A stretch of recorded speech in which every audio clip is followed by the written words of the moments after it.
Hello, আসসালামু আলাইকুম। এনটিভির আরেকটি সিরিজে আপনাদেরকে সবাইকে স্বাগতম। আমরা আজকের এপিসোডে যে বিষয়টা নিয়ে ডিসকাস করবো তা হচ্ছে রাইটিং, এবং রাইটিং এ কিভাবে ইন্ট্রোডাকশন লিখতে হয়। ইন্ট্রোডাকশন লিখতে গেলে কোন কোন পয়েন্টগুলো আমাদেরকে কনসিডার করতে হয়। আপনারা অনেকেই আছেন, আমাদেরকে লিখেন কিভাবে ইন্ট্রোডাকশন লিখতে হয়, শুরু করতে হয় এটা আসলে অনেকেই হয়তো বা মিস আউট করে ফেলেন, এবং যে কারণে আসলে সময় বেশি লেগে যায়।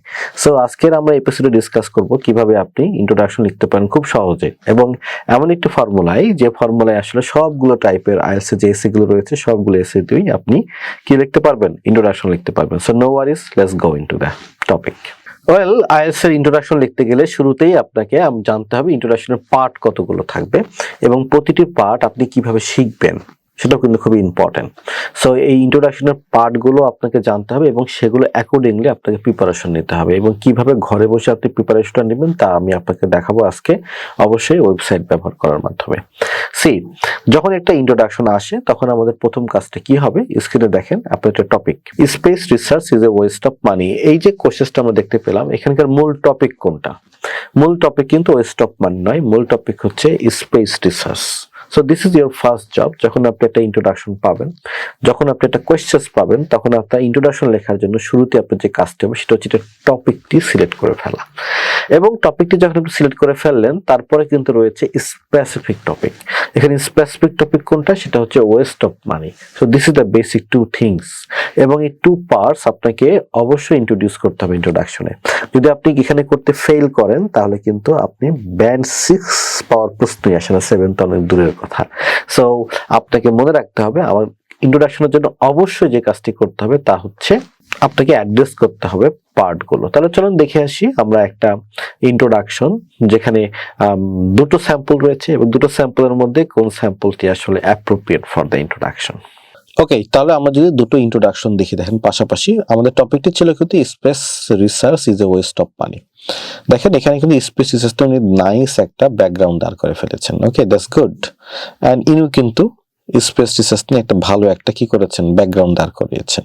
কিন্তু ওনার দুজনের মধ্যে পার্থক্য হচ্ছে, ইনি পুরো একটা ইন্ট্রোডাকশন লিখেছেন, কিন্তু ইন্ট্রোডাকশনের মধ্যে ওয়েস্ট অফ মানি এই কথাটা কিন্তু এখানে উনি টাচ করেননি, কিন্তু উনি কিন্তু ওয়েস্ট অফ মানি এই বিষয়টা টাচ করেছেন। এটাকে বলে পার্টস আইডেন্টিফাই করা। আপনি যদি পার্টসটা আইডেন্টিফাই করেন তাহলে আপনি আসলে ব্যান্ড 6 থেকে 7 পাবেন। আপনি যদি পার্টস আইডেন্টিফাই করতে ব্যর্থ হন তাহলে কিন্তু আপনার অবশ্যই likely to get lower grade. So be careful on that. So this is very important point for you. অর্থাৎ আপনাকে কিন্তু অবশ্যই এই পার্টসগুলোকে কনসিডার করতে হবে যখন আপনি ইন্ট্রোডাকশন লিখবেন, কোনোভাবে এটা মিস করা যাবে না। এবং আরেকটা গুরুত্বপূর্ণ পয়েন্ট হচ্ছে, সেটা হচ্ছে আপনাকে কিন্তু টাস্কের অ্যান্সার দিতে হবে। সে ফর এক্সাম্পল, এখানে বলা হচ্ছে কি, do the advantage out with the disadvantage, or to what extent do you agree or disagree. তার মানে আপনি অ্যাগ্রি করেন নাকি ডিসঅ্যাগ্রি করেন, এই কথাটা কিন্তু আপনাকে টাচ করে যেতে হবে। অথবা আপনার অ্যাডভান্টেজের পক্ষে আছেন নাকি ডিসঅ্যাডভান্টেজের পক্ষে আছেন, এই যে কথাটাকে আপনার অ্যান্সার করে যেতে হবে। হ্যাঁ, আমি এটার পক্ষে আছি, আবার আমি এটার পক্ষেও আছি, আবার বিপক্ষে আছি, যাই বলেন না কেন আপনাকে কিন্তু পার্টস টাচ করে যেতে হবে। তাহলে ইন্ট্রোডাকশন লিখতে গেলে দুটো পয়েন্ট আপনাকে অবশ্যই মনে রাখতে হবে। প্রথম পয়েন্টে হচ্ছে কোশ্চেন্সের যে টপিক এবং স্পেসিফিক টপিকে দুটোই টাচ করতে হবে। নাম্বার 2, আপনার যে টাস্ক ওয়ার্ড রয়েছে, যেমন অ্যাগ্রি, ডিসঅ্যাগ্রি, অ্যাডভান্টেজ, ডিসঅ্যাডভান্টেজ, এগুলোর কিন্তু আনসার করে যেতে হবে। যদি আপনি করতে ব্যর্থ হন, ইউ লুজ ইউর গ্রেড। এবার চলেন আমরা ইন্ট্রোডাকশনের একটা বেসিক ফর্মুলা দেখে আসি, যে ফর্মুলা আপনাকে অ্যাকচুয়ালি পৌঁছে দিবে কিভাবে আপনি খুব সহজ ইন্ট্রোডাকশন লিখতে পারেন।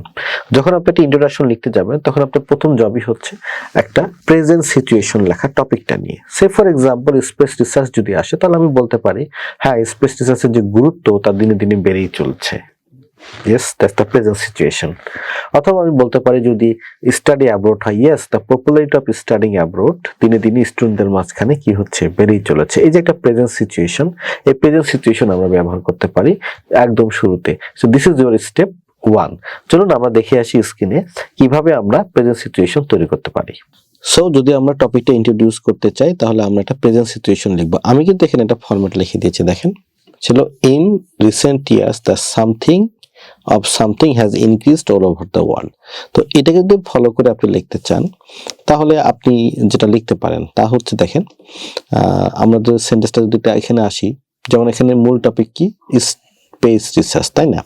তাহলে এইটাকে কপি করে আমাদের কাজ হচ্ছে একটা ইন্ট্রোডাকশন প্রথম সেন্টেন্সটা লিখে ফেলা স্পেস রিসার্চ নিয়ে। তাহলে আমরা যদি এটা কপি করে এখানে লিখি তাহলে কেমন হয়, দেখেন আমরা কি লিখতে পারি, এখানে আমরা যদি লিখতে পারি, দ্য ইম্পর্টেন্স of এই যে আমাদের টপিকটা কি ছিল, স্পেস রিসার্চ ছিল, তাই না? তো এটাকে যদি আমরা একটু বসাই দিই তাহলে কিন্তু আমাদের ইন্ট্রোডাকশনের একটা ফার্স্ট সেন্টেন্স হয়ে যায়। That's it. তো একই প্যাটার্নে যদি আপনি এটাকে সেট আপ করে চান, এখানে দেখেন, এখানে স্কুলের যে একটা ভূমিকা সেটা নিয়ে কিন্তু আলোচনা, তাই না? তাহলে they start the importance of school in early years, তাই না? ইয়ার্স, ব্যাস ফাইন। তারপরে এখানে যদি আপনি টপিক দেখেন, this topic is studying abroad, তাই না? তাহলে আপনি জাস্ট ট্রাই করুন the importance of studying abroad. এটা আর একটু ভালো হয় যদি আপনি এখানে ইম্পর্টেন্সের জায়গায় যদি পপুলারিটি বসাই দেন।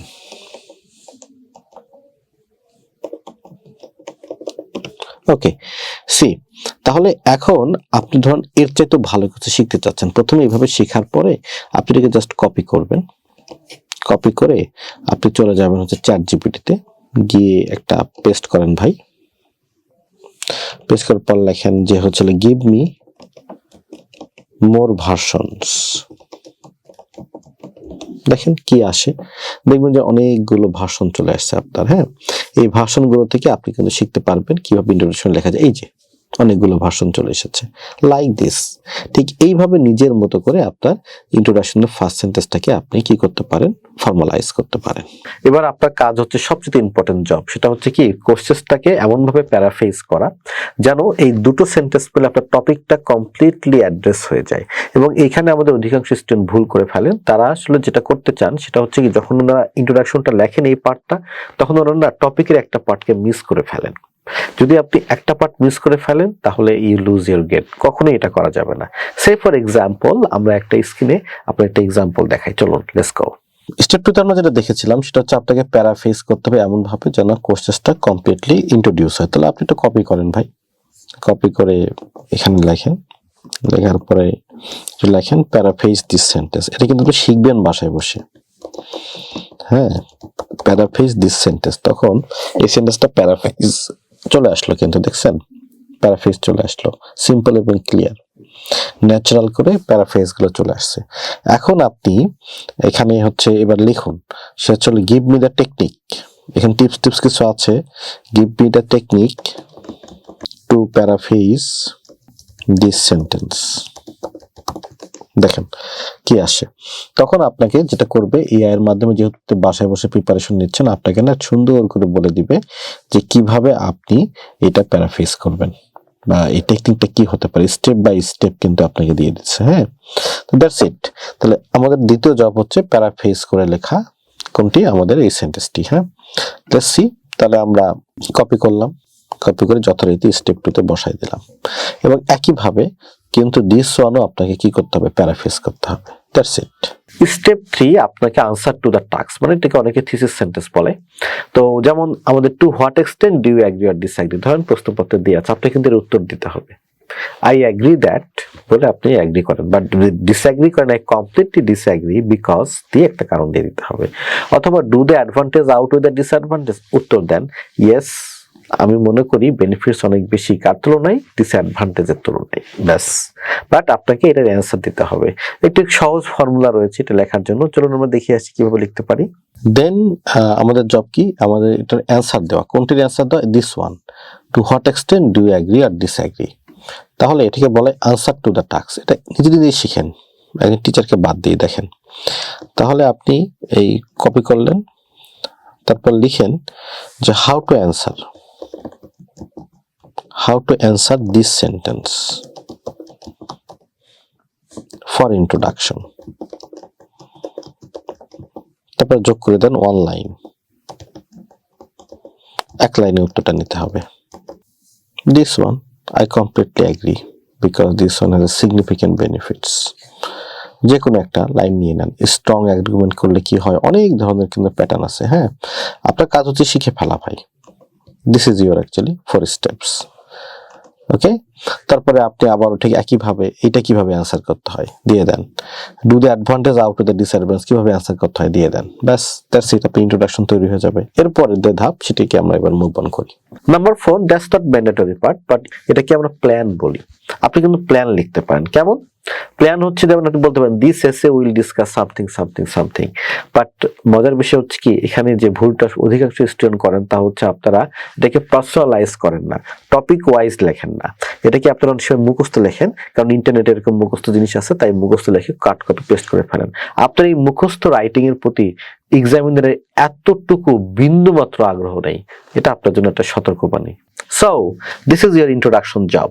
যখন আপনি আইএলটিএস এক্সামের যে কোনো ধরনের টপিকে যদি ইন্ট্রোডাকশন লিখতে চান, আপনি শুধু এই ফর্মুলাটা ফলো করুন, দ্যাটস ইট। ইন্ট্রোডাকশনের জন্য আপনার প্রতি শুভকামনা রইল, প্র্যাকটিস করুন, ফিডব্যাক নিন আমাদের কাছ থেকে, ফিডব্যাক নিন এখন আপনার সামনে অনলাইনে এআই রয়েছে, এআই দের কাছ থেকে কিংবা হিউম্যান কোনো টিচারের কাছ থেকে, কারণ রাইটিং এ আপনাকে অবশ্যই ফিডব্যাক নিয়ে নিজেকে ইমপ্রুভ করতে হবে। That's it, see you next week এবং অন্য একটা এপিসোড নিয়ে। Thank you very much.